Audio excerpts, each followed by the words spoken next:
मैं विकास विश्वकर्मा आप सबका स्वागत करता हूं विकास स्टडी पॉइंट पे। दोस्तों, इस वीडियो में हम बात करने वाले हैं क्लास 12 का हिस्ट्री चैप्टर नंबर 2 जिसका नाम है राजा, किसान और नगर। इसका हम देखने वाले हैं इंपॉर्टेंट क्वेश्चन, और इंपॉर्टेंट क्वेश्चन में जितने भी क्वेश्चन है आपके वो सब के सब मैं कवरअप करा दूंगा, और इसकी वजह से आपको चैप्टर के बारे में नॉलेज मिल जाएगी और साथ ही साथ आप इंपॉर्टेंट क्वेश्चन भी कर लोगे। क्योंकि बहुत सारे का मोस्टली बच्चों का यही डिमांड होता है कि सर इंपॉर्टेंट क्वेश्चन बता दो, क्योंकि चैप्टर बहुत लेंदी होते हैं, ठीक है। बट मैं गारंटी लेता हूं कि आपको इंपॉर्टेंट क्वेश्चन के साथ साथ इस हिसाब से पढ़ाई जाएगी चीजें कि आपको चैप्टर भी समझ में आ जाएगा। एक चीज मैं आपको बता दूं कि राजा, किसान और नगर ये ऑलरेडी वीडियो बन चुकी है, ठीक है। ये सेपरेट चैप्टर वाइज वीडियो आपकी बनी हुई है, विकास स्टडी पॉइंट के ऐप पे मिल जाएगी। आप जाइए, वहां से आप चेकआउट कर सकते हैं, वीडियो को देख सकते हैं, ठीक है। बाकी किसी प्रकार की कोई दिक्कत परेशानी होती है तो आप डिस्क्रिप्शन में मेरा नंबर है, वहां पे बात कर सकते हैं, या फिर यहाँ पे 7011912793 है, ये नंबर है मेरा। आप यहाँ पे संपर्क कर सकते हैं, चाहे वो नोट्स के लिए चाहे किसी भी चीज के लिए। इसके अलावा अगर आपको फ्री में नोट्स चाहिए तो www.vikasstudypoint.com पे जाके आप सर्च कीजिए और वहां पे आपको फ्री में नोट्स मिल जाएगा। आप इस चीज का पीडीएफ चाहिए तो इस नंबर पे संपर्क कर लीजिए, आपको इजीली मिल जाएगा, ठीक है। अब हम बात करेंगे सिर्फ इंपॉर्टेंट क्वेश्चन, क्योंकि यूट्यूब पे सिर्फ इंपॉर्टेंट क्वेश्चन की वीडियो आती है, ठीक है। और हमारे ऐप पे इंपॉर्टेंट क्वेश्चन की वीडियो के साथ साथ पूरा चैप्टर का जो सेपरेट जो होता है ना, डीपली जो चीज पढ़ाई जाती है, वो सब का सब हमें हमारा विकास स्टडी पॉइंट पे आपको देखने को मिल जाएगा। साथ ही साथ क्या देखने को मिलेगा, एक तो हो गया वीडियो, दूसरा हो गया टेस्ट सीरीज, ठीक है, तीसरा हो गया अपना नोट्स, डाउट क्लासेज, ये सारा चीज आपको वहीं मिलेगा। तो जल्दी से संपर्क कीजिए और अच्छे से पढ़िए, अच्छे से नंबर स्कोर कीजिए। अब यहाँ पे हम बात करने वाले हैं, सबसे पहला क्वेश्चन आता है कि वैदिक काल से क्या अभिप्राय है और इसका समय क्या माना जाता है। देखिए, वैदिक काल क्या है, आपको पता है सिंधु सभ्यता थी। सिंधु सभ्यता के बाद जो नई सभ्यता अस्तित्व में आई थी उसी को वैदिक काल या वैदिक सभ्यता कहते हैं। तो देखिए, सिंधु सभ्यता के बाद एक नई सभ्यता अस्तित्व में आई थी जिसे वैदिक सभ्यता कहा जाता है, क्योंकि इस टाइम पे वेदों की रचना की गई थी तथा इस सभ्यता के बारे में जानकारी हमें कहां से मिलता है, वेदों से मिलता है, इसलिए इसको वैदिक काल या वैदिक सभ्यता का नाम दिया जाता है। आगे बात करते हैं, आर्यों द्वारा स्थापित इस सभ्यता को आर्य सभ्यता का नाम भी जाना, आर्य सभ्यता मतलब आर्य सभ्यता के नाम से भी जाना जाता है इस चीज को। और इसकी भाषा की अगर मैं बात करूं तो प्राकृत इसकी भाषा है, जो कि संस्कृत भाषा है, ठीक है। तो इस हिसाब से वैदिक काल हमें समझ में आ गया कि सिंधु सभ्यता के बाद जो सभ्यता अस्तित्व में आई थी उसी को वैदिक काल कहते हैं। देखिए, बेसिकली अगर मैं बात करूं इस चैप्टर में तो ये मगध है। मगध के बारे में हम बहुत सारी चीजों के बारे में हम समझने वाले हैं, क्योंकि आपको पता है मगध से ही पहले आपको पता था कि जो मौर्य साम्राज्य है, मौर्य साम्राज्य की जो शुरुआत हुई थी, जो जिसने इस चीज की नींव डाली थी, उसका नाम था चंद्रगुप्त मौर्य, ठीक है। चंद्रगुप्त मौर्य की स्टोरी आप लोग ने सुनी रखी होगी कि कैसे उसने नंद वंश को खत्म किया और नंद वंश को खत्म करने के बाद और मौर्य साम्राज्य की स्थापना की। लेकिन इसमें सबसे बड़ी भूमिका की अगर मैं बात करूं तो वो था चाणक्य की भूमिका थी, ठीक है। चाणक्य, जिसको कौटिल्य के नाम से भी जाना जाता है, इन्हीं की बदौलत चंद्रगुप्त मौर्य नंद वंश को खत्म करके मौर्य साम्राज्य की स्थापना किए थे। तो इस चीज को आप ध्यान में रखिएगा। अब हम बात करते हैं कि वैदिक युग को दो भागों में विभाजित किया गया। कौन कौन से टाइम में, एक का नाम है ऋग वैदिक काल, दूसरे का नाम है उत्तर वैदिक काल। ऋग वैदिक काल का जो समय चल रहा है 1500 ईसा पूर्व से लेकर 1000 ईसा पूर्व के बीच में चल रहा था, और उत्तर वैदिक काल का जो समय है 1000 ईसा पूर्व से लेकर 600 ईसा पूर्व के बीच में चल रहा था। अब यहाँ पे समझने वाली बात है, ऋग वैदिक काल में ऋग्वेद की रचना की गई थी, और उत्तर वैदिक काल में जो बचे 3 वेद हैं जैसे सामवेद, यजुर्वेद, अथर्ववेद, इनकी रचनाएं की गई थी। तो इस चीज को ध्यान में रखिएगा। तो अभी हमें करना क्या है, हमें सब पूरा चीज समझते हुए चलना है। तो हमने यहाँ पे दो चीजों के बारे में बात किया है। पहला, वैदिक काल हमें समझ में आ गया, सिंधु सभ्यता के बाद जो काल है उसको वैदिक सभ्यता कहते हैं। और हमने ये भी समझा कि वैदिक युग को दो भागों में डिवाइड किया गया था, एक ऋग वैदिक काल, दूसरा उत्तर वैदिक काल। ऋग वैदिक काल का समय यह है, उत्तर वैदिक काल का समय यह है। उत्तर वैदिक काल में हमने देखा कि ऋग वैदिक काल में हमने देखा कि ऋग्वेद की रचना की गई थी, और उत्तर वैदिक काल में बाकी 3 बचे जो वेद हैं उनकी रचना की गई थी। तो इस चीज को ध्यान में रखिएगा। आई होप सो कोई दिक्कत नहीं होगा। चलिए नेक्स्ट बात करते हैं। अगला हम देखते हैं अच्छा, देखने से पहले मैं आपको बता दूं थोड़ा सा, देखो बार बार बच्चों को सिलेबस नहीं पता रहता, इसलिए थोड़ा सा मैं जिक्र सिलेबस का भी बीच में कर देता हूं। तो देखिए, हिस्ट्री की 3 बुक है, 1 2 3, ठीक है, इसमें 4 चैप्टर, इसमें 4 चैप्टर, इसमें 4 चैप्टर, ठीक है। अब हमने इस चीज को उठाया है, पहला चैप्टर ऑलरेडी हो चुका है। जिन बच्चों ने नहीं देखा है जाके देख लीजिए, ये पहला चैप्टर का मतलब पहला बुक है, ठीक है। और ये इसके 4 चैप्टर है। ये फर्स्ट चैप्टर ऑलरेडी हो रखा है, डिस्क्रिप्शन में लिंक दे दिया जाएगा, जाके आप वहां से चेकआउट कर सकते हैं, या फिर प्ले लिस्ट में दे दिया जाएगा, आप वहां पे जाके चेकआउट कर सकते हैं। दूसरा चैप्टर आज मैं करवा दे रहा हूं, इसके बाद तीसरा चैप्टर, चौथा चैप्टर आपके सामने हर एक चैप्टर की वीडियो आएगी। साथ ही साथ इसके बाद बात करेंगे सैंपल पेपर की, और आपको पता है सैंपल पेपर से ही मोस्टली क्वेश्चन देखने को मिलते हैं, तो उसको भी हम अच्छे से तैयार कर लेंगे। बाकी इस बार 90+ तो आने ही आने हैं, इस हिसाब से तैयारी आपकी करवाई जाएगी। और साथ में ही विकास स्टडी पॉइंट के ऐप से जुड़िए, क्योंकि वहां पे डीपली पढ़ाया जाता है चीजों को, ताकि अब और बारीकी के साथ आप सारा क्वेश्चन को अटेम्प्ट कीजिए, ठीक है ना। और इसके अलावा जिन बच्चों का 90 अबव 80 अबव जो आता है, उनको पुरस्कार भी दिया जाता है, ठीक है। तो इन सब चीज का लाभ उठाने के लिए आप विकास स्टडी पॉइंट का ऐप जरूर डाउनलोड करें, ठीक है ना। और वहां पे फ्री स्टडी मटेरियल बहुत सारी चीजें आपको देखने को मिलती है। और बाकी यार एक चीज और मुझे बोलनी है आप लोग की, आप लोग वीडियो तो देख लेते हो लेकिन यार सब्सक्राइब नहीं करते हो, और लाइक, मोस्टली बच्चे ये होते हैं कि वीडियो देख लेंगे, हाँ सर बहुत बढ़िया, हाँ सर बहुत बढ़िया, लेकिन लाइक नहीं करते। तो लाइक और एक सब्सक्राइब की 2 की इशू मुझे आती है, ठीक है।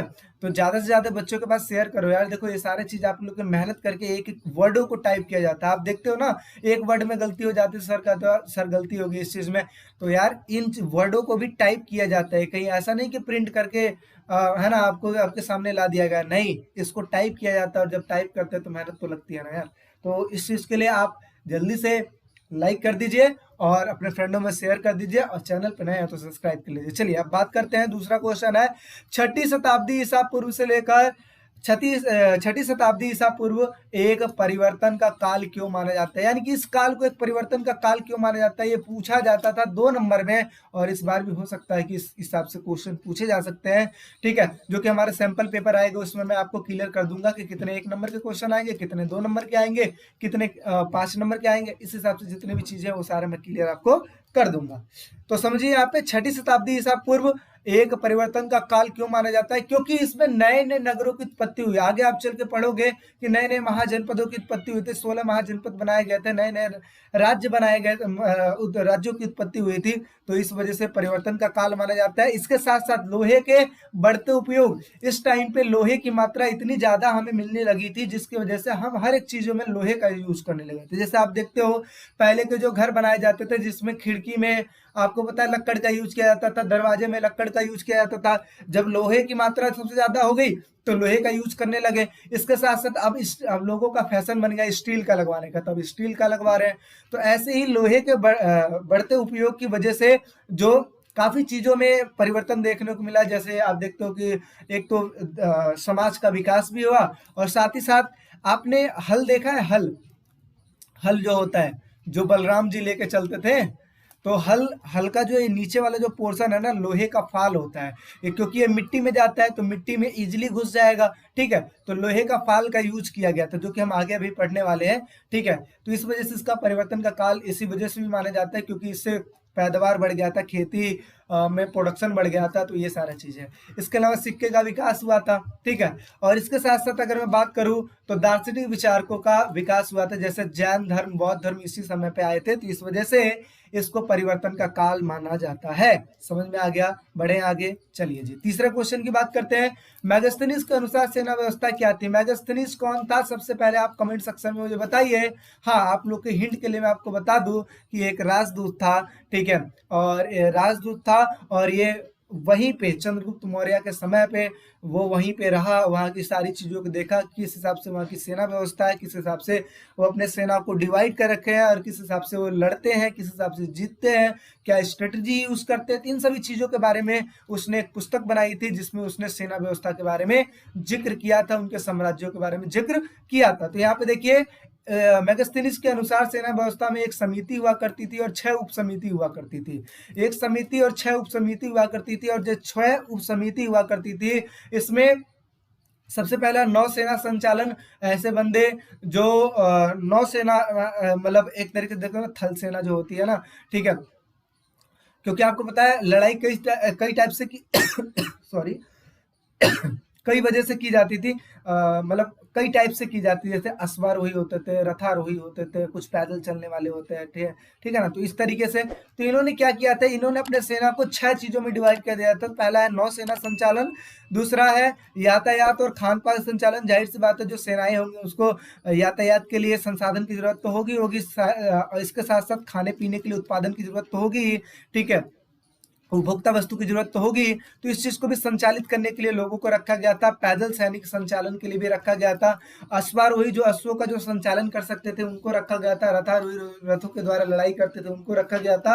हाथियों के द्वारा जो लड़ाई करते थे उनको हाथियों का संचालन में रखा गया था। तो इस हिसाब से चीजों को डिवाइड कर दिया गया था ताकि उनकी सेना मजबूत रहे, ठीक है। और इसके अलावा जो मगध के जंगल थे, मगध के जंगल में हाथी बहुत ज्यादा पाए जाते थे। तो जो लोग वहां के हुआ करते थे, जो जंगलों में निवास करते थे, वो यहाँ के राजा को हाथी गिफ्ट किया करते थे। तो ये सभी चीज के बारे में हम नेक्स्ट देखने वाले हैं। तो अभी बस इतना समझ लीजिए कि परिवर्तन का काल क्यों माना जाता है। दूसरा हमने समझ लिया मैगस्थनीज के अनुसार सेना व्यवस्था हमने समझ लिया, ठीक है। नेक्स्ट बात कर लेते हैं।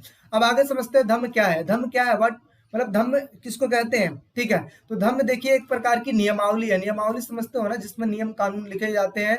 धम्म के सिद्धांत अत्यंत सरल होते थे एवं सार्वभौमिक होते थे, यानी कि एक तो इसमें इजी भाषा में सारी चीज लिखी होती थी, सरल हुआ करता था ये, ठीक है, सब इसको फॉलो कर सकते थे। और सार्वभौमिक का मतलब होता है सभी के लिए एक बराबर था, ठीक है ना, किसी के लिए कोई भेदभाव नहीं था, सभी के लिए एक बराबर था, ठीक है।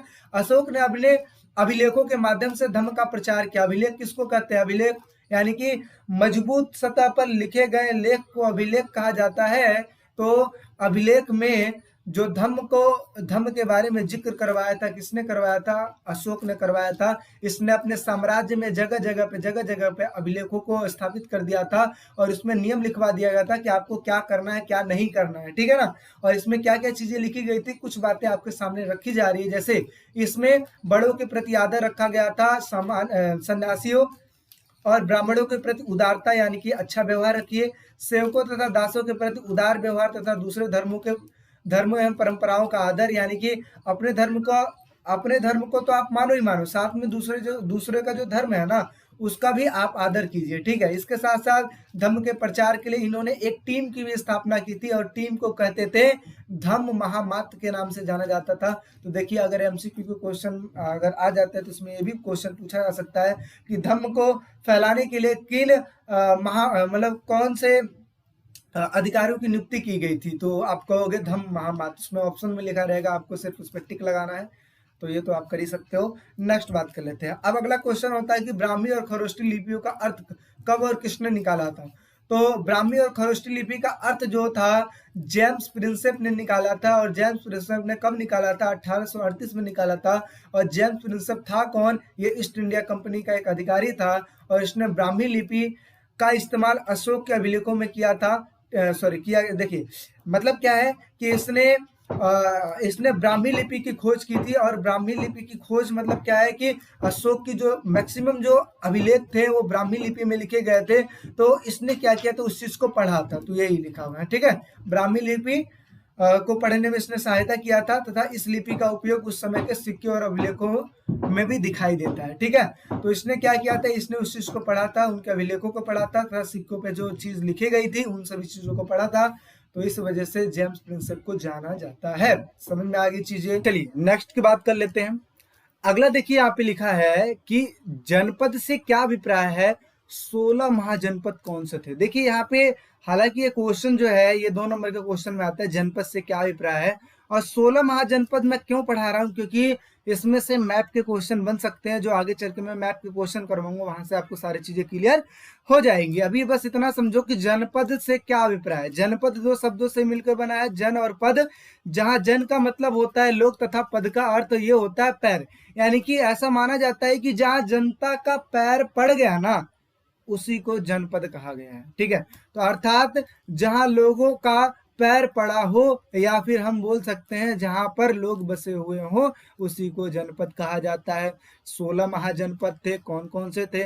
पहला मगध, अंग, काशी, कौशल, बज्जी, मल, चेदी, वत्स और कुरु, पंचाल, मत्स्य और सुरसेन, अस्मक, अवंती, गंधार और कंबोज, ये जो है 16 टाइप्स के ये है महाजनपद। समझ में आ गया सबको? चलिए जी नेक्स्ट बात करते हैं। अब यहाँ पे most most most important question की बात करूं मैं, जो कि 5 या 6 नंबर में स्टैंड करता है, वो है मगध सबसे शक्तिशाली महाजनपद क्यों बना। जो मगध है सबसे शक्तिशाली महाजनपद क्यों बना, इस चीज को हमें समझने वाली बात है। तो देखिए, मगध शक्तिशाली जनपद बना, इसके बहुत सारे कारण हैं। जैसे सबसे पहले की अगर मैं बात करूं, तो जैसा कि आपने पीछे देखा कि जो मगध सबसे नंबर 1 पे आता है, तो यही चीज है, सबसे पहली चीज है कि 16 महाजनपदों में सबसे प्रथम स्थान पर जो आता है वो आता है मगध। दूसरे नंबर की अगर मैं बात करूं, तो मगध क्षेत्र में कृषि की उपज विशेष तौर पर बेहतर होती थी। यानी कि सबसे ज्यादा शक्तिशाली जनपद क्यों था, क्योंकि यहाँ पे जो कृषि भी हुआ करती थी वो बेहतरीन तरीके से हुआ करती थी। लोहे के खदान थे, जैसे मैंने बताया ना, लोहे की भरमार आ गई थी, तो लोहे के खदान थे जो कि सरलता से उपलब्ध हो जाते थे, और इससे उपकरण बनाया जाता था, इससे हथियार बनाया जाता था, और ये सब बनाना बिल्कुल ही आसान होता था। ठीक है, आगे समझते हैं। जंगली क्षेत्रों में हाथी मुहैया कराए जाते थे, जो कि सेना के लिए एक अहम अंग थे। आपको मैंने स्टार्टिंग में ही आपको बता दिया कि स्टार्टिंग में ही मैंने आपको बताया कि हाथी भरपूर मात्रा में उपलब्ध थे, तो लोग राजा वगैरह को हाथी भी दान करते, दान नहीं मतलब गिफ्ट करते थे। ठीक है, तो ये हमें समझने वाली चीज है।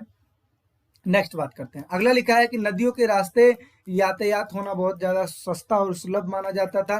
सस्ता क्यों था? क्योंकि इसमें ज्यादा खर्चा नहीं आता था। सुलभ क्यों था? क्योंकि इजीली चला जाता था। ठीक है, आगे समझते हैं। यहाँ पे योग और अत्यधिक महत्वाकांक्षी शासक थे। योग निपुण थे, कौशल में निपुण थे, हर एक प्रकार से निपुण हुआ करते थे। और अत्यधिक महत्वाकांक्षी का मतलब क्या होता है कि जो दूरदृष्टि रखे, कि मतलब लंबे समय के लिए कार्य करे और जनता का भरोसा जीत के रखे और अपने नगरों का विस्तार करे। ये नहीं कि इतना बड़ा नगर है, अगले टाइम पे अगले साल 2 साल के बाद पता लगे इतना बड़ा हो जाए, नहीं। महत्वाकांक्षी का मतलब कहता है महत्व रखे कि अगले टाइम पे ये और बड़ा होगा और बड़ा होगा और बड़ा होगा, ऐसे बढ़ाते जाएंगे। तो महत्वाकांक्षी शासक। अपने टाइम के जो अशोक थे, अशोक ने भी काफी बड़ा साम्राज्य किया था। चंद्रगुप्त मौर्य ने भी काफी बड़ा साम्राज्य किया था। तो ये लोग बहुत ही महान और शक्तिशाली शासकों में से एक थे। आगे समझते हैं। यहाँ पे सुरक्षित राजधानियां हुआ करती थी। राजधानियों को अक्सर किले से घेर दिया जाता था ताकि कोई अटैक ना कर पाए। आरंभ में राजगाह मगध की राजधानी थी, जिसका मतलब होता है राजाओं का घर। राजगाह का क्या मतलब होता है? राजाओं का घर, इसका मतलब होता है आगे। राजगाह पहाड़ियों के मध्य बसा हुआ था, जिसे चारों ओर किलेबंदी कर दी गई थी, यानी कि किलों से घेर दिया गया था। बाद में 400 ईसा पूर्व में पाटलिपुत्र को राजधानी बनाई गई और अब ये पटना के नाम से जाना जाता है। तो इस वजह से जो मगध था, इस वजह से महत्वपूर्ण था और शक्तिशाली था, जिसका हमने कारण पढ़ लिया। बात समझ में आ गई? चलिए अब आगे बढ़ते हैं। अगला देखें तो यहाँ पे 8वां क्वेश्चन क्या लिखा है कि मौर्य साम्राज्य के जानकारी के स्रोत। कौन कौन से स्रोत है जिसकी वजह से मौर्य साम्राज्य के बारे में जानकारी मिलती है? तो यहाँ पे 4 चीजें मैं याद करवाऊंगा, मोस्ट इंपॉर्टेंट है, याद करके रखिए। देखिए, जैसे पहले नंबर पे अगर आपने देखा होगा तो यहाँ पे देखिए लिखा है ना, मैगस्थनीज की इंडिका। मैगस्थनीज की इंडिका, मैगस्थनीज कौन था? स्टार्टिंग में हमने बात कर लिया, मैगस्थनीज ने एक पुस्तक लिखी थी, मैगस्थनीज ने सेना व्यवस्था के बारे में लिखा था। तो वो इंपॉर्टेंट है, इस चीज को याद करके रखिएगा। अगर आपसे 4 कोई पुस्तक पूछी तो आप क्या बोलोगे? मैगस्थनीज की इंडिका, कौटिल्य की अर्थशास्त्र, कौटिल्य मतलब चाणक्य, चाणक्य की अर्थशास्त्र, विशाख दत्त की राक्षस मुद्रा, और जैन धर्म और बौद्ध धर्म का ग्रंथ। ये चारों इंपॉर्टेंट है मौर्य साम्राज्य के बारे में जानकारी देने के लिए। इसके अलावा और भी बहुत सारी चीजें जो कि मौर्य साम्राज्य के बारे में जानकारी देती है, जो कि हम आगे बात करेंगे। अभी ये समझिए कि मौर्य साम्राज्य के इतिहास के बारे में जानकारी प्राप्त करने के लिए इतिहासकारों ने विभिन्न प्रकार के स्रोतों का सहारा लिया।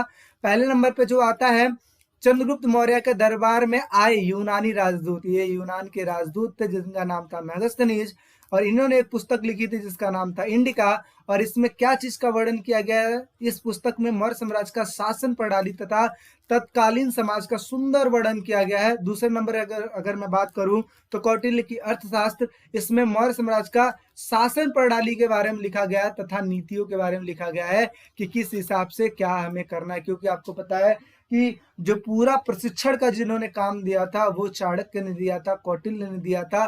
किसको दिया था? चंद्रगुप्त मौर्य को दिया था, ताकि वो नंद वंश को खत्म करके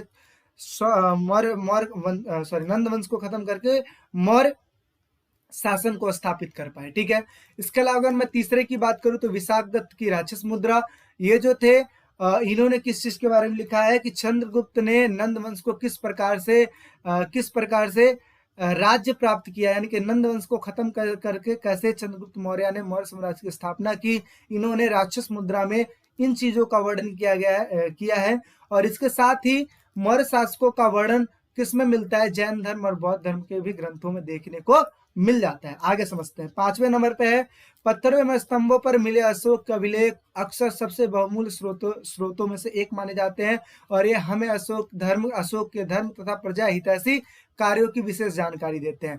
यानी कि जो अभिलेख मिले हैं ना, अभिलेख भी एक प्रकार का बहुमूल्य स्रोत है। क्यों है?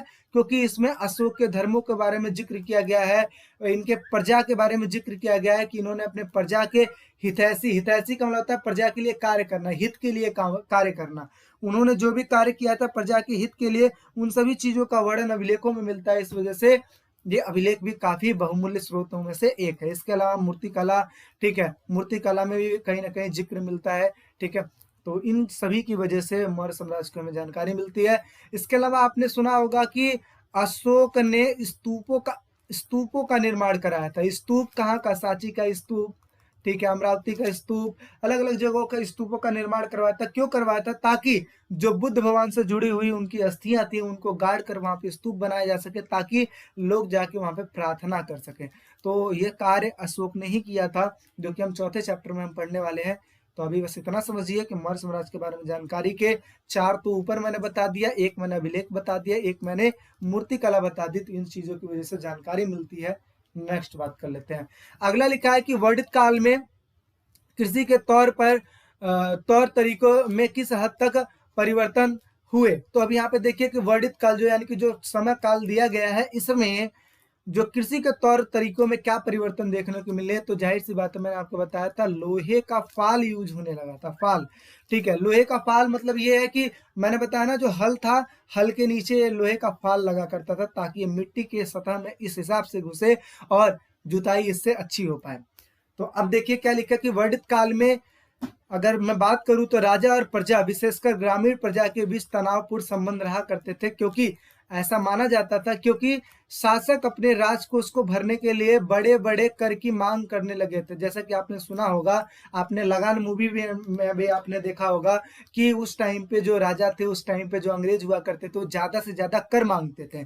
तो जाहिर सी बात है, ज्यादा से ज्यादा कर मांगोगे तो जनता तो दुखी रहेगी। तो वही चीजें, जनता दुखी थी और इससे कृषि वर्ग बहुत ही त्रस्त हो गया था। त्रस्त का मतलब होता है दुखी हो जाना, त्रस्त हो गया था, दुखी हो गया था। ठीक है, अतः किसानों ने उपज बढ़ाने के लिए नए नए उपाय ढूंढने शुरू कर दिए। जैसे उपज को बढ़ाने के लिए हल का प्रचलन शुरू हो गया था। जैसे कि मैंने आपको बताया, गंगा और कावेरी नदी की घाटियों की भूमि ज्यादा उपजाऊ होती थी, जिसमें जिसमें जिसमें जिससे जिससे यहाँ पे वहां, ठीक है, और ये धन नहीं है, धान है। मिस्टेक हो जाती है, मैंने कहा ना मेहनत बहुत लगती है, तो इस वजह से थोड़ी बहुत मिस्टेक आपको देखने को मिल रही है। लेकिन आपको जो पीडीएफ मिलेगा उसमें कोई मिस्टेक देखने को नहीं मिलेगी। तो इसमें देखिए, गंगा और कावेरी नदी की घाटियों की भूमि ज्यादा उपजाऊ हुआ करती थी, क्योंकि आपको पता है कि नदियों के किनारे जो भूमि होती है वो काफी उपजाऊ होती है। और यहाँ पे धान की रोपाई होती है। धान मतलब समझते हो ना, चावल जिस चीज से निकलता है उस चीज की रोपाई होती है, और काफी भरपूर मात्रा में वहां पे पैदावार हुआ करता था। ठीक है, आगे समझते हैं। लोहे के फाल वाले हल के वजह से फसलों की उपज में बढ़ोतरी होने लगी, क्योंकि अच्छे से जब जुताई होगी तो अच्छे से पैदावार होगा, अच्छे से पैदावार होगा तो जाहिर सी बात प्रोडक्शन तो बढ़ी जाएगी। आगे कोई जगहों पर, मतलब कई सारे जगहों पर खेती के लिए कुदाल का भी इस्तेमाल किया जाता है। जहां पे हल नहीं जा सकता था वहां पे फावड़ा जाता था। फावड़ा समझते हो ना, फावड़ा, ठीक है, जो लेबर वगैरह यूज करते हैं जब घर बनता है, तो आप देखते हो आपके घर में जो मसाले को मिक्स किया जाता है वो फावड़े के जरिए किया जाता है, उसी को कुदाल कहा जाता है। ठीक है, आगे समझते हैं। उपज बढ़ाने के एक और तरीका कुओं, तालाबों और कहीं कहीं नहरों के माध्यम से सिंचाई की जाने लगी थी। अब लोग जो थे ना, वर्षा पे निर्भर नहीं होते थे कि बारिश होगा तो मेरे खेत में सिंचाई होगी। नहीं, अब हम मशीन लगाएंगे और मशीन के द्वारा अब सिंचाई होगी। अब बारिश पे निर्भर नहीं रहना पड़ेगा। आगे व्यक्तिगत तौर पर तालाबों, कुओं, नहरों जैसे सिंचाई साधनों का निर्माण करने वाले लोग अक्सर राजा तथा प्रभावशाली लोग थे, जिन्होंने अपने इन कार्यों का उल्लेख अभिलेखों में करवाया है। यानी कि अगर मैं मानूं तो तालाबों, कुओं, नहरों जैसे सिंचाई के जो साधनों का जो निर्माण करवाए थे, ये अक्सर कौन करवाए थे? ये राजा लोग करवाए थे या फिर प्रभावशाली लोग, यानी कि जो अमीर जो लोग थे उन्होंने इस चीज का निर्माण कराया था। क्या नॉर्मल लोगों के बस में है क्या नहरों को निर्माण करवाना? नहीं है ना। कुओं का खुदवाना नॉर्मल लोगों के बस में नहीं है। तो इसी वजह से प्रभावशाली लोग इस चीज को खुदवाते थे, जो अमीर हुआ करता था और जो राजा थे वो खुदवाते थे, ठीक है। और जब खुदवाते थे तो इस चीजों का अभिलेखों में उल्लेख कर देते थे, यानी कि अभिलेखों में लिखवा देते थे कि हाँ, इस व्यक्ति के द्वारा, इस राजा के द्वारा इस कुएं का निर्माण किया गया, इस तालाब का निर्माण किया गया, इस नहरों का निर्माण किया गया है। तो इन सभी साक्ष्यों से हमें पता लगता है कि वहां पे इस हिसाब से ये सारी चीजें हुई है जो कि कृषि को चेंज की है, कृषि में परिवर्तन लाई है। नेक्स्ट बात कर ले, चलिए जी। अब आगे समझते हैं अभिलेख शास्त्रियों की क्या सीमाएं। अभिलेख शास्त्री कौन होते हैं? जो अभिलेखों को पढ़ते हैं। अब इनकी कुछ समस्याएं होती हैं और समस्याओं को एक क्वेश्चन में भी पूछा जाता है कि सीमाएं क्या है। तो सीमाएं और समस्याएं दोनों की एक ही समझिएगा। तो देखिए, अभिलेख शास्त्रियों की कुछ समस्याओं की सूची क्या है? सूची पहले नंबर पे अगर मैं बात करूं तो अभिलेखों के अक्षरों को हल्के ढंग से उत्कीर्ण करना, जिन्हें पढ़ पाना मुश्किल होता था। अब जैसे आपको पता है कि बहुत सारे ऐसे अभिलेख हैं, बहुत सारे का मतलब सारे ही अभिलेख जमीन के अंदर दब गए होते हैं। अब जमीन के अंदर बहुत सारी चीजें जो होती है खराब हो जाती हैं। अब मान लो कि एक अभिलेख मिला, अभिलेख पे कई सारी चीजें लिखी हुई है, ये तो मिट्टी के अंदर था और इसके जब निकाला गया तो ये टूट गया, तो पहली दिक्कत आ गई। दूसरी चीज, अगर मान लो ये निकल भी जाता है तो इसको बहुत ही हल्के ढंग से साफ किया जाता है ताकि ये जो अक्षर है ना आपस में मिल ना जाए। अगर अक्षर आपस में मिल जाते हैं तो जाहिर सी बात है उसको अच्छे से पढ़ नहीं पाओगे, अच्छे से पढ़ नहीं पाओगे तो अर्थ उसका क्या निकलेगा? गलत निकलेगा। तो इसी वजह से उसको अच्छे ढंग से उत्कीर्ण, हल्के ढंग से उत्कीर्ण किया जाता है और उत्कीर्ण करने के बाद उसको पढ़ना मुश्किल हो जाता है क्योंकि अक्षर आपस में मिल जाते हैं। इस वजह से ये सावधानियों को हमें ध्यान में रखना चाहिए और यही कहीं ना कहीं इसकी समस्या है। दूसरे की बात करें, अभिलेख नष्ट भी हो जाते हैं और अक्षर विलुप्त भी हो जाते हैं। कई बार ऐसा होता है कि अभिलेख नष्ट भी हो जाते हैं, यानी कि खराब भी हो जाते हैं, और कई बार जब निकालते वक्त ये टूट भी जाते हैं, और कई बार ऐसा होता है निकल भी जाते हैं लेकिन अक्षर आपस में इतने मिल जाते हैं कि उनको पढ़ पाना बिल्कुल ही मतलब पॉसिबल नहीं हो पाता है। आगे समझते हैं। इसके अलावा अभिलेखों के शब्दों के वास्तविक अर्थ के बारे में पूर्ण रूप से ज्ञान हो पाना हमेशा सरल नहीं था। यानी कि अगर मैं बात करूं कि चलो इसको पढ़ भी लिया तो इसको अच्छे ढंग से पढ़ने के बाद पूरा पूरा अच्छा अर्थ निकाल पाना ये भी कई बार सरल नहीं हुआ करता था। आगे समझते हैं। अभिलेख हजारों की संख्या में रहे होंगे जो कि कालांतर में सुरक्षित नहीं होंगे। जो अभिलेख उपलब्ध हैं वो कुछ अभिलेखों के अंश मात्र, यानी कि अभिलेख इतने सारे हैं जो कि आगे चल के कई सारे अभिलेख, बहुत सारे अभिलेख नष्ट हो गए, यानी कि कालांतर में वो सुरक्षित नहीं बचे थे, और जो बचे हैं वो कुल अभिलेखों का कुछ ही अंश मात्र है। ठीक है, आगे समझते हैं। अभिलेखों में खेती की दैनिक प्रक्रिया, दैनिक जीवन से सुख दुख का उल्लेख अभिलेखों में नहीं मिलता। अब लोग अभिलेखों में ये थोड़ी लिखाएंगे कि आज मेरे घर में ये हुआ था, या फिर हमारे नगरों में दुख हुआ है, ये हुआ है, वो हुआ है, ये सब थोड़ी नहीं लिखवाएंगे। तो इस वजह से अभिलेखों में सुख दुख का अनुभव नहीं होता है। ठीक है, और इसके साथ साथ अगर मैं बात करूं तो अभिलेखों में क्या चीज लिखवाया जाता है, जैसे कि विशेष अवसर वाली चीजें। हाँ, ये काम हुआ था, इस राजा ने ये किया, इसने ये किया, इसने ये दान दिया, इसने इस मंदिर को बनवाया, ये सारा चीज का उल्लेख मिलता है। किसी भी दैनिक जीवन से जुड़े चीजों का उल्लेख नहीं मिलता है। आगे समझते हैं। अभिलेखों में प्राय उन्हीं विचारों को अभिलेखों में प्राय वही विचार हुआ करते थे जो इन्हें बनवाते थे, जो इन्हें लिखवाते थे। अब मान लो मैं अभिलेख लिखवाऊंगा तो मैं अपने बारे में लिखवाऊंगा ना, तो सिंपल सी चीज है, जो इन्हें बनवाते थे उन्हीं के विचार उसमें देखने को मिलते थे। आगे समझते हैं। महाजनपदों के विशिष्ट अभिलक्षण। अभिलक्षण का मतलब होता है एक तरीके से संकेत। ठीक है, तो महाजनपद में क्या क्या चीजें थी, विशिष्ट चीजें कौन कौन सी थी, इन चीजों को हम समझने वाले हैं। तो सबसे पहले देखिए कि जैन धर्म और बौद्ध धर्म के प्रारंभिक ग्रंथों में 16 महाजनपद, यानी कि जनपद के नाम से 16 राज्यों का उल्लेख मिलता है। जनपद के नाम से 16 राज्यों का उल्लेख मिलता है, जो कि हमने स्टार्टिंग में ही पढ़ लिया। हालांकि महाजनपदों के नाम इस ग्रंथों में समान नहीं थे, जैसे बज्जी, मगध, कौशल, कुरु, पंजाल, अवंती आदि एक जैसा ही था। यानी कि अगर इन ग्रंथों में देखा जाए तो सबके नाम एक जैसे ही मिलते जुलते देखने को मिले हैं, और इससे संकेत मिलता है कि ये महाजनपद महत्वपूर्ण रहे होंगे, ठीक है, सबसे ज्यादा महत्वपूर्ण रहे होंगे। अब हम समझते हैं इसके अभिलक्षण कौन कौन से थे। तो देखिए, अधिकतर महाजनपदों में एक राजा का शासन होता था, ठीक है, अधिकतर जो महाजनपद थे वहां पे सिर्फ एक ही राजा का शासन हुआ करता था। लेकिन कुछ जगह ऐसे थे, जैसे कुछ राज्य ऐसे थे जहाँ पे गढ़ और संघ का शासन हुआ करता था। गढ़ और संघ का मतलब क्या है कि यहाँ पे कोई राजा नहीं रहेगा, बल्कि यहाँ पे जो शासन किया जाएगा वो लोगों के द्वारा किया जाएगा, ठीक है, संघों के द्वारा किया जाएगा। यहाँ समुदाय में जितने भी लोग रहे होंगे सब राजा कहलाते थे। जैसे जैसे एग्जाम्पल के तौर पे अगर मैं बात कर लूँ तो आज लोकतंत्र चलता है, हमारे देश में क्या चल रहा है, लोकतंत्र चल रहा है। तो जाहिर सी बात है, बोलते हैं ना, यहाँ पे लोगों का शासन है, यानी कि आपका भी शासन है, मेरा भी शासन है, उसका भी शासन है, यानी कि सबका शासन है। तो यहाँ पे सब पावरफुल हुए कि नहीं हुए, हुए ना। ऐसे ही जो गढ़ और संघ में रहा करते थे वो सब अपने आप को राजा समझते थे, ठीक है। लेकिन गढ़ और संघ के नाम से विख्यात राज्यों में अनेक लोग समूह शासन करता था, और इस समूह का प्रत्येक व्यक्ति क्या कहलाता था, राजा कहलाता था। आगे समझते हैं। प्रत्येक महाजनपद की एक राजधानी हुआ करती थी, जो अक्सर किलों से घेर दी जाती थी ताकि उस पर कोई आक्रमण ना कर पाए। किलेबंद राजधानियों के रखरखाव और सेनाओं और नौकरशाही के लिए भारी आर्थिक संसाधनों की जरूरत हुआ करती थी। अब जो किलेबंद की रक्षा करेगा, जो उसके रखरखाव की रक्षा करेगा, जाहिर सी बात है सेना को तो पैसा चाहिए चाहिए ना। तो इसके लिए आर्थिक संसाधनों की बहुत ज्यादा जरूरत होती थी, और संसाधन मिलते कहाँ से थे, तो इस चीज को समझिए। शासकों का काम क्या हुआ करता था, नगर किसानों से, व्यापारियों से, शिल्पकारों से कर लेना, यानी कि इनको पैसा कहाँ से मिलता था, इन्हीं लोगों से मिलता था, किसानों से, व्यापारियों से, शिल्पकारों से कर लेते थे और भेंट वसूलते थे, और जिसकी वजह से सेनाओं को पैसा दिया जाता था, नौकरशाहियों को पैसा दिया जाता था। सबका स्रोत क्या था, यही था। अच्छा, इसके साथ साथ एक और स्रोत था, जैसे धन जुटाने के लिए पड़ोसी राज्यों पर आक्रमण कर दो, जिसको वैध तरीका माना जाता था। वैध का मतलब होता है कि सही तरीका माना जाता था, यानी कि एक राजा अगर दूसरे राज्यों को पराजित कर देता है तो इसकी पूरी प्रॉपर्टी इसकी हो जाती है, ठीक है। तो इसी को वैध तरीका माना जाता है, यानी कि सही तरीका माना जाता है। और एक होता है वैध, जिसको बोलते हैं सही तरीका, और एक बोलते हैं अवैध। अवैध का मतलब होता है जो कि गलत हो, इलीगल हो, ठीक है। तो आगे समझते हैं। धीरे धीरे कुछ राज्यों में अपनी स्थायी सेना, नौकरशाही तंत्र तैयार कर लिए, और बाकी राज्य अभी भी सहायक सेना पर निर्भर थे। सैनिक अक्सर कृषि वर्ग से भर्तियां होती हैं, यानी कि सैनिकों में जो भर्तियां होती थी वो कृषि वर्ग से हुआ करती थी, ठीक है, और सब निर्भर हुआ करते थे सेनाओं पर, ठीक है। तो इतनी सारी चीजें समझ में आ गई, महाजनपद के अभिलक्षण।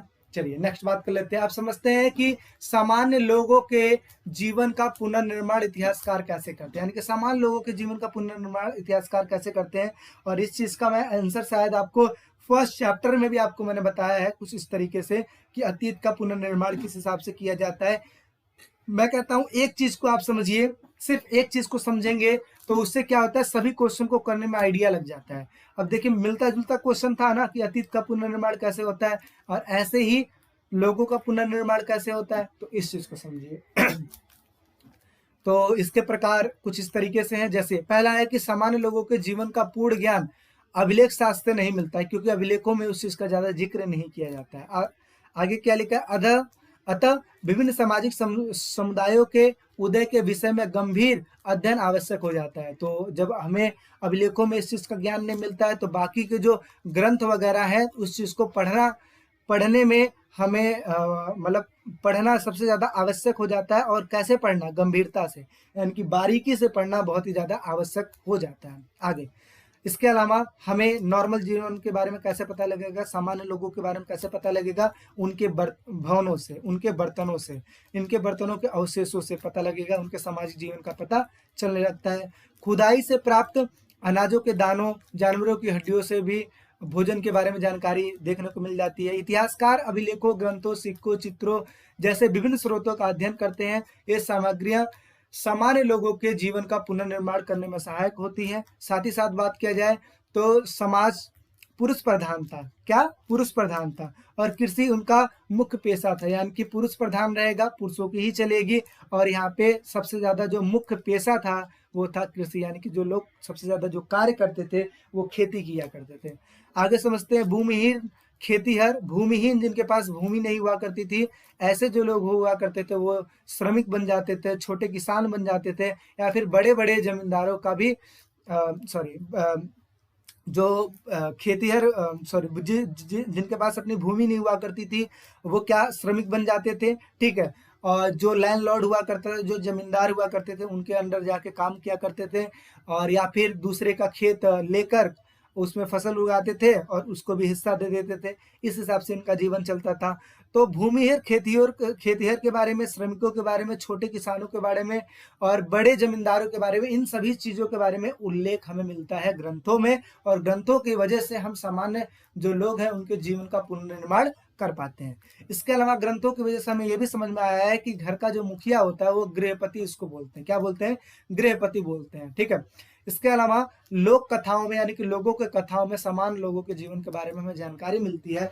तो ये कुछ टाइप हैं जिसकी वजह से हमें सामान्य लोगों के बारे में, सामान्य लोगों के जीवन के बारे में हमें जानकारी देखने को मिल जाती है। समझ में आ गया?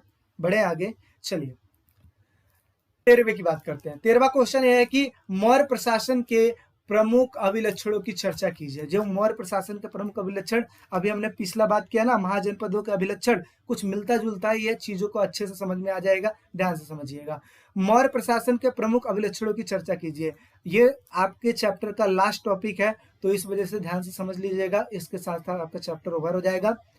और अशोक के अभिलेखों में इससे कौन कौन से तत्वों के प्रमाण मिलते हैं? तो पहली चीज, मौर्य प्रशासन के अभिलक्षण क्या थे, और इसमें अशोक ने जो अभिलेख लिखाया था उनमें कौन कौन से प्रमाण मिलता है, इन चीजों के बारे में हम समझने वाले हैं। तो देखिए, मगध के विकास के साथ साथ मौर्य प्रशासन का उदय हुआ था, मौर्य साम्राज्य का उदय हुआ था, ठीक है। अच्छा, अब यहाँ पे एक चीज मैं आपको और बता दूं, कई बार बच्चे ये कहते हैं कि जो मैं बोल रहा हूँ हो सकता है कि इसमें मैच टू मैच ना खाए।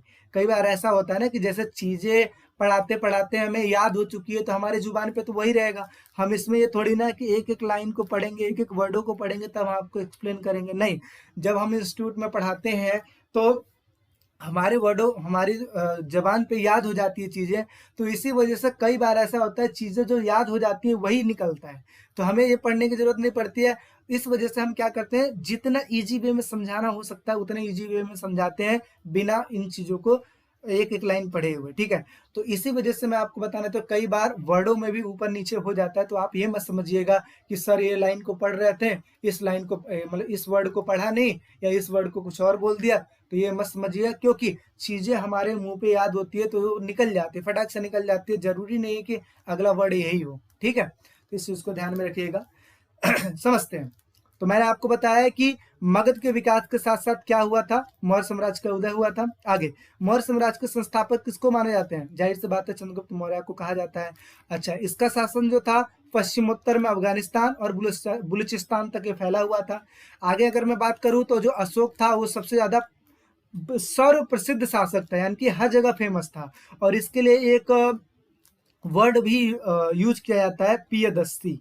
पियदस्सी, पियदस्सी अशोक के लिए एक वर्ड यूज किया जाता है। पियदस्सी का मतलब होता है मनोहर मुख वाले, है ना, मनोहर मुख वाले। ऐसा वर्णन मिलता है अशोक के बारे में कि एक अलग ही तेज, एक अलग ही चेहरा, एक अलग ही योद्धा। तो इस वजह से अशोक को सम्राट अशोक भी कहा जाता है और इसको पियदस्सी के नाम से भी जाना जाता है। तो देखिए क्या लिखा है कि उसके बाद अशोक भारत का सर्व प्रसिद्ध शासक माना जाता है, जो कि कलिंग पर विजय प्राप्त किया था। आगे समझते हैं। मौर्य साम्राज्य के 5 प्रमुख राजनीतिक केंद्र थे जहां पे राजनीतिक कार्यभार चला करता था। जैसे एक तो हो गया पाटलिपुत्र जो कि राजधानी थी, और 4 अलग थे जो कि 4 अलग थे। कौन कौन से थे? एक था तक्षशिला, दूसरा था उज्जैनी, तीसरा था तोसली, चौथा था सुवर्णगिरी, ठीक है। तो अब समझते हैं, इन सब का उल्लेख अशोक के अभिलेखों में किया गया है। अशोक के अभिलेखों का परीक्षण करने से पता लगता है कि आधुनिक पाकिस्तान के पश्चिमोत्तर सीमांत प्रांत से लेकर आंध्र प्रदेश, उड़ीसा, उत्तरांचल तक हर स्थान पर एक जैसे संदेश उत्कीर्ण है। अब एक जैसे संदेश उत्कीर्ण है तो इसका मतलब क्या है? इसका मतलब यह है कि सिर्फ एक ही राजा का शासन रहा होगा। तो इस वजह से हम मानते ये हैं कि अशोक उस टाइम पे इतना फेमस था और उसके साम्राज्य इतना बड़ा था कि हर जगह पे उसने संदेश को लिखवा रखा था, और अशोक का जो साम्राज्य था काफी बड़ा था। इस प्रकार के एक समान संदेश विशाल साम्राज्यों की समान प्रशासनिक व्यवस्था की संभावनाओं को उजागर करता है। यानी कि ये जो विशाल साम्राज्य है, इससे हमें ये पता लगता है कि हर एक जगह पे एक समान प्रशासन चलाई जाती थी, तो अशोक की इतनी वैल्यू थी कि सारे लोग उनको फॉलो किया करते थे। आगे समझते हैं। तक्षशिला उज्जैनी दोनों लंबी दूरी वाले महत्वपूर्ण मार्गों पर स्थित है, यानी कि कहाँ स्थित है, महत्वपूर्ण मार्गों पर स्थित है, जहाँ पे व्यापार वगैरह काफी हुआ करता था वहां पे स्थित है। आगे सुवर्णगिरी कर्नाटक में सोने के खदान के लिए उपयोगी है, यानी कि यहाँ पे सोने का खदान ऐसा माना जाता है, सोना वहां पे मिलता है। ठीक है, नेक्स्ट बात कर लेते हैं। आगे समझते हैं। साम्राज्य के संचालन के लिए भूमि और नदी दोनों मार्गों से आवागमन बना रहना अत्यधिक आवश्यक था। तो इसका अत्यंत आवश्यक था, इसका मतलब ये हुआ कि जो साम्राज्य में जो संचालन किस हिसाब से चलेगा, एक तो भूमि के माध्यम से चलेगा, दूसरा नदियों के माध्यम से चलेगा। जो काम भूमि से होना है वो भूमि से हो जाएगा, जो काम नदियों के माध्यम से होगा वो नदियों के माध्यम से हो जाएगा। और ये अत्यंत आवश्यक भी हुआ करता था, क्योंकि आवागमन नहीं होगा, आना जाना जब तक नहीं होगा तब तक काम कैसे होगा। तो ये लिखा है, राजधानी से प्रांतों तक जाने में 1 सप्ताह या फिर महीना का समय लग जाता था। जो राजधानी थी, जैसे पाटलिपुत्र हो गई, पाटलिपुत्र राजधानी हो गई, और पाटलिपुत्र से प्रांतों तक जाने के लिए कई बार ऐसा होता था सप्ताह भी लग जाते थे, कई बार ऐसा होता था महीना भी लग जाता था। ठीक है, महीना क्यों लग जाता था, क्योंकि दूर हुआ करता था। सप्ताह क्यों लगता था, कई सारे प्रांत पास में हुआ करते थे। ठीक है, अतः यात्रियों के लिए खान पान की व्यवस्था करना और उनकी सुरक्षा का प्रबंध भी करना होता था। ठीक है, साथ ही साथ अशोक ने अपने साम्राज्य को अखंड बनाया था। अखंड का मतलब जिसका खंडन ना हो। जैसे आप देखते हो आज हमारा भारत है, भारत देश है, अखंड देश है जिसका खंडन नहीं हुआ है। ऐसे ही अशोक ने भी जो साम्राज्य स्थापित किया था जो कि अखंड था। ठीक है, और इस चीज को करने में उसने काफी प्रयास किया था और प्रयास उसका सफल भी रहा था। आगे समझते हैं कि अशोक के अनुसार धर्म के माध्यम से लोगों का जीवन इस संसार में और इसके बाद के संसार में अच्छा रहेगा। ऐसा माना जाता था कि अशोक हर जगह पे जो धर्म की प्रचार किया है, जिसमें अच्छी बातें लिखी हैं, सारे लोग उसको फॉलो करेंगे और इसके वजह से पूरा संसार क्या हो जाएगा, अच्छा हो जाएगा। धर्म के प्रचार के लिए धर्म महामात्र नाम के अधिकारियों की नियुक्ति की गई थी, जो कि हमने आगे ही पढ़ लिया। तो देखिए इतिहास क्या है, आपस में रिलेटेड चीजें हैं और पुरानी चीजों के बारे में हमें जानकारी कैसे मिलती है, इन्हीं सभी चीजों के बारे में है। तो ये था आपका पूरा important question. I hope so आपको मजा आया होगा, आपको सारा चीज करा दिया गया है। ठीक है, और बाकी चैनल पे नए हो तो सब्सक्राइब कर लीजिए और ऐप जरूर डाउनलोड कीजिए। ऐप में आपको इंपॉर्टेंट क्वेश्चन का जो PDF है वो भी आपको देखने को मिलेगा। साथ ही साथ अगर आप चाहते हो सेपरेट नोट्स आपको देखना तो www.vikasstudypoint.com पे आप जाके देख सकते हैं नोट्स। ठीक है, तो मिलते हैं एक नेक्स्ट चैप्टर में। अभी के लिए टेक केयर, बाय बाय।